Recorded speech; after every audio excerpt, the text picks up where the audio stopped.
नमस्कार दोस्तों, आज हम बात करने वाले हैं पैनामा पेपर्स के बारे में। पैनामा पेपर्स एक मनी लॉन्ड्रिंग और टैक्स इवेजन और काला धन के मामले में एक टॉपिक है। और पैनामा पेपर्स इसका नाम इसलिए दिया गया है क्योंकि ये पैनामा एक कंट्री है, सेंट्रल अमेरिकन कंट्री। वहाँ पे इस चीज़ को लीक किया गया है, डिस्कवर किया गया है, तो इसका नाम पैनामा पेपर्स रखा गया है। ये कोर्स आपको लाया गया है स्टडी आईक्यू की तरफ से। अगर आपको स्टडी आईक्यू के वीडियोस पसंद है तो लाइक, शेयर, कमेंट और सब्सक्राइब करें study IQ on the channel. और studyIQ.in पे भी जाके आप उनके सारे पेन ड्राइव कोर्सेज के बारे में जांच कर सकते हैं। तो शुरू करते हैं आज का टॉपिक। यहाँ पे आप देख सकते हैं, पहले ढूंढते हैं पैनामा है कहाँ। पैनामा एक सेंट्रल अमेरिकन कंट्री है। ऊपर की तरफ है यूएस, नॉर्थ अमेरिका, और नीचे की तरफ है साउथ अमेरिका। ठीक है, तो बीच में ऐसे यहाँ पे पैनामा है। और पैनामा जो कंट्री है वो दूसरे एक चीज़ के लिए भी बहुत फेमस है, जो है पैनामा कैनाल, जो कि पैसिफिक ओशन को अटलांटिक ओशन से जोड़ती है। नहीं तो शिप्स को जो है पूरा साउथ अमेरिका के छोर से एकदम घूम के आना पड़ता था। अभी यहाँ पे एक तो कैनाल खुल गया है, तो डायरेक्टली यहाँ से ही ये लोग गुजर सकते हैं। और जनरली यूपीएससी जैसे एग्जाम्स में ऐसे पूछ लेते हैं कि कौन सा कंट्री का नॉर्थ साउथ ओरिएंटेशन बताएं या फिर ईस्ट वेस्ट ओरिएंटेशन बताएं। और पैनामा पेपर्स जो है इसी साल का एक बहुत ही बड़ा न्यूज़ है, तो ये लगभग क्वेश्चन जो है एग्ज़ाम में आने की बहुत संभावना है। तो इसको याद रखने के लिए एक तरीका मैंने इजाद किया है, और इसको नेमोनिक्स बोलते हैं इंग्लिश में।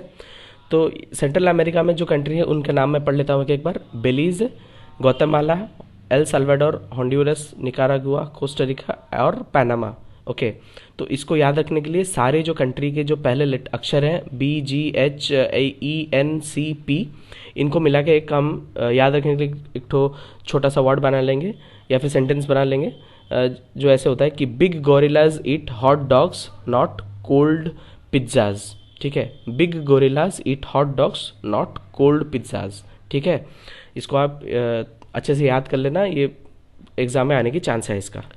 ये पैनामा पेपर कांड में जो कंपनी का नाम आता है उसका नाम है मोज़ैक फोंसेका। मोज़ैक फोंसेका एक पैनामा का एक लॉ फार्म है, जो कि हाई नेटवर्थ इंडिविजुअल और मल्टीनेशनल कंपनी से पैसा लेके टैक्स हेवन कंट्रीज़ में एक झूठ मूठ का कंपनी बना देता था। और ये झूठ मूठ का कंपनी को इंग्लिश में शेल कंपनीज भी बोला जाता है, खोखली कंपनी। तो ये कैसे काम करता है पहले ये समझ लेते हैं। मानिए एक कंपनी ए है जो कि भारत में ऑपरेट करती है, लेकिन भारत में उसका 100 करोड़ रुपया टैक्स में देने का बनता है अगर वो भारत में कुछ अपना प्रोडक्शन या फिर कुछ मैन्युफैक्चरिंग करते हैं। तो वो कंपनी अगर टैक्स में नहीं भरना चाहती और वो पैसा अपने के लिए रखना चाहती है, तो वो क्या कर सकती है, मोज़ैक फोंसेका जैसे कंपनियों को वो पैसा ट्रांसफ़र करेगी। तो मोज़ैक फोंसेका क्या करेगा, उन कंपनियों के बिहाफ पे टैक्स हेवन कंट्रीज़ में झूठ मूठ की कंपनी बना लेगी। ठीक है, और ये टैक्स हेवन कंट्रीज़ में कंपनी बनाना बाएं हाथ का खेल है। ठीक है, तो कंपनी बना लेगी और जितना सारा पैसा मोज़ैक फोंसेका को दिया गया वो शेल कंपनी के थ्रू फिर से भारत में चैनलाइज कर देगी एज इन्वेस्टमेंट। ठीक है, फिर वो पैसा यूज़ करके जो कंपनी ए है जो भी प्रोड्यूस की है उसको फिर ये लोग क्या करेंगे, वापस भेज देंगे शेल कंपनी को, ये बोल के कि वहाँ से इन्वेस्टमेंट आया था तो प्रॉफिट भेज रहे हैं वापस, लेकिन घूम घाम के पैसा तो उन्हीं का है। तो ठीक है, तो यहाँ पे ये लोग क्या किया, टैक्स इवेड किया। ठीक है, और यहाँ पे आरबीआई का जो रेमिटेंस स्कीम है उसका एक लिमिट रखा गया कि एक आदमी मैक्सिमम $250,000 का जो मूल्य का जो करेंसी है वो बाहर भेज सकता है रेमिटेंस में। तो ये लोग क्या करते हैं कि 2.5 लाख का तो एक बंदा है, तो वो अपने कंपनी के 10, 12, 20 जन को ऐसे 20 जनों के अकाउंट से ऐसे $2.5 लाख भेज देते हैं। तो क्या होता है, ये लोग उनको म्यूल जैसे यूज़ करते हैं, गधों जैसे यूज़ करते हैं, और उनको पैसा सबके अकाउंट से भेज देते हैं और लास्ट में बंच कर लेते हैं सब पैसा मिला के। ये पैनामा पेपर्स का कांड में लगभग 11 मिलियन डॉक्यूमेंट्स का जो है लीक हुआ है, खुलासा हुआ है। और इसके पीछे हाथ है जॉन डो नामक एक आदमी का, जो कि एनोनिमस है। वो कौन है उसका पता नहीं चल पाया है, क्योंकि ये इतना लोगों का जो काला धन का जो खुलासा किया है, इसके ऊपर जान का खतरा है, इसलिए इसको खुलासा नहीं किया गया है। तो ये जो है बैस्टियन ओबरमेयर नामक एक रिपोर्टर है, सुडुश जाइतुंग बोल के एक जर्मन न्यूज़ एजेंसी में, तो उन्हीं को ये जो है पेपर लीक हुआ है international consortium of international journalists के थ्रू। ठीक है, ये एक एनोनिमस लीक है, और ये जो लीक में लगभग 2 लाख लोगों का नाम है दुनिया भर में, और लगभग 500 हाई नेटवर्थ इंडिविजुअल्स भारत के जो हैं उनका भी नाम है। और आपने जैसे सुना भी होगा न्यूज़ में कि अमिताभ बच्चन और ऐश्वर्या राय, ये सब, इन सब के नाम भी इसमें जुड़े हुए हैं। तो अभी बात करते हैं ग्लोबली क्या क्या मेजर्स लिए गए हैं ये चीज़ को बंद करने के लिए या फिर ये मनी लॉन्ड्रिंग और टैक्स इवेजन को रोकने के लिए। पहला है, OECD कंट्रीज एक प्रॉब्लम फेस करते हैं जिसको बोलते हैं base erosion and profit shifting. इसका एग्जाम्पल मैं पहले ही दे चुका हूँ, जिसमें कि कंपनी ए मोज़ैक फोनसेका में पैसे ट्रांसफर करती है। मोज़ैक फोनसेका एक दूसरा नकली कंपनी बनाती है टैक्स हेवन कंट्री में और वही पैसा को फिर से रिसाइकल करती है एज इन्वेस्टमेंट। तो इसको base erosion and profit shifting बोलते हैं। तो इसको बंद करने के लिए जो कंपनियों को प्रिवेंट किया जाता है लो टैक्स जुरिस्डिक्शन वाले कंट्रीज को चूज करने के लिए, ताकि उनकी प्रॉफिट ज़्यादा से ज़्यादा हो। और मनी लॉन्ड्रिंग और टैक्स इवेजन और टेररिस्ट फाइनेंसिंग को रोकने के लिए फाइनेंशियल एक्शन टास्क फोर्स भी बनाया गया है जो ये चीज़ को रोकता है। दूसरा है, OECD कंट्रीज़ के बीच ऑटोमेटिक एक्सचेंज ऑफ इन्फॉर्मेशन रहेगा और हर कंट्री के जो भी CBDT और CBEC वाले होंगे तो ये लोग अपने आप से इन्फॉर्मेशन एक्सचेंज करेंगे, ताकि इसके बीच में कौन ऐसे चोरी या फिर मनी लॉन्ड्रिंग कर रहा है, टैक्स इवेड कर रहा है, उसका पता चल सके। USA में foreign account tax compliance act जो है प्रचलन है, उसको फटका भी बोलते हैं। इसमें जो है जो भी कंट्रीज़ में US के जो नागरिक हैं उनका जो इन्वेस्टमेंट है उसके बारे में सारा इन्फो USA को देना है, ताकि ये चीज़ और क्लियर हो जाए कि जो भी आदमी अमेरिकन सिटीजन जहाँ पे भी पैसा निवेश कर रहा है वो सफ़ेद है या फिर काला धन है। अभी बात करते हैं कि भारतीय कॉन्टेक्स्ट पे ये कितना रिलेवेंट है, क्यों ये भारत में ऐसे प्रॉब्लम चल रहा है कि टैक्स इवेजन का या फिर मनी लॉन्ड्रिंग का। पहला तो ये है कि जो भारत का जो रैंक है 157 है इन ईज़ ऑफ पेइंग टैक्सेस, और ये बहुत ही बुरा रैंक है, ठीक है।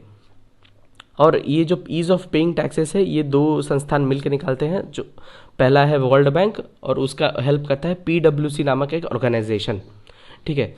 तो पहले समझते हैं क्यों ये प्रॉब्लम क्या है। जो भी कंपनी ऑपरेट करती है भारत में उसको कैपिटल गेन्स टैक्स भरना पड़ता है, कॉर्पोरेट टैक्स भरना पड़ता है और मिसलेनियस बहुत सारे एक्साइज, छोटे छोटे सेस सरचार्ज नामक बहुत टैक्स जोड़ देते हैं। तो इसमें अगर जोड़ जाड़ दे तो लगभग 50% जो प्रॉफिट जो है ऐसे टैक्स में ही चला जाता है। तो आप मानिए अगर लगभग 50% ही चला जा रहा है तो कोई कंपनी कोई भी तुक्का मार के कैसे ये 50% को रोक लेगी, उसका प्रबंधन करेगी। तो भारत ने भी कई मेजर्स लिए हुए हैं। तो सबसे पहला है prevention of money laundering act. तो और हम ये सब क्या गवर्नमेंट एग्जाम्स के लिए पढ़ रहे हैं तो लॉ का एग्ज़ाम नहीं दे रहे हैं, इसलिए इसके बारे में इतना अंदर तक जाने की कोई ज़रूरत नहीं है। बस इन्फॉर्मेशन के लिए जान के रखिए कि prevention of money laundering act भी चल रहा है। दूसरा है जनरल एंटी अवॉइडेंस रूल और गार। और जनरल एंटी अवॉइडेंस रूल जो है वो वोडाफोन और हच का जो मामला था, जिसमें कि वोडाफोन जो भारत में जब घुसा मार्केट में तो वो HSN-SR को खरीद के घुसा, और HSN-SR और वोडाफोन का जो डील था वो केमन आइलैंड्स में हुआ, जो कि भारत के जुरिस्डिक्शन के बाहर है। जब कैपिटल गेन्स टैक्स का डिमांड हुआ गवर्नमेंट से तो वोडाफोन ने बोला कि ये तो जो डील है वो भारत में नहीं हुआ, तो ये टैक्स देने की लायबल नहीं है।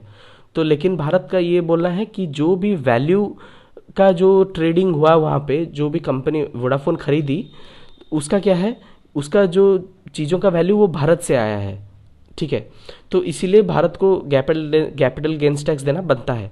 तो ये एक तो बहुत मामला चल रहा था और इसको GAR बोलते हैं। तीसरा है इनकम डिक्लेरेशन स्कीम, जो कि 1 जून 2016 से 30 सितंबर 2016 तक था।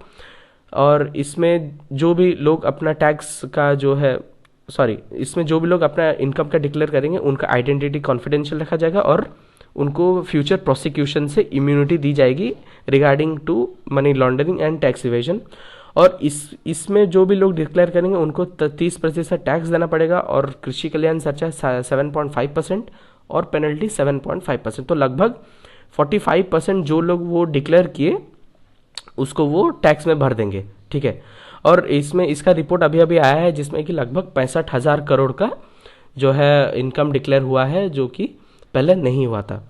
तो ये लगभग मैं सोचता हूँ कि ये नई सरकार का ये जो काला धन के विरुद्ध जो युद्ध था, जो इनका मैनिफेस्ट था इलेक्शन के एरा में, लगभग वो कुछ तो कर पाए हैं बाकी पिछले सरकारों से। तो दोस्तों आज का ये टॉपिक था पैनामा पेपर्स। इसको हम बहुत संक्षेप में कवर करने की कोशिश किए हैं। और अगर आपका कुछ भी डाउट है या फिर कोई भी क्वेश्चन है तो आप हमको कमेंट में लिख सकते हैं। तो ये वीडियो आपको कैसा लगा ये भी बताएं और लाइक शेयर कमेंट और सब्सक्राइब करें to the channel study IQ। Thank you.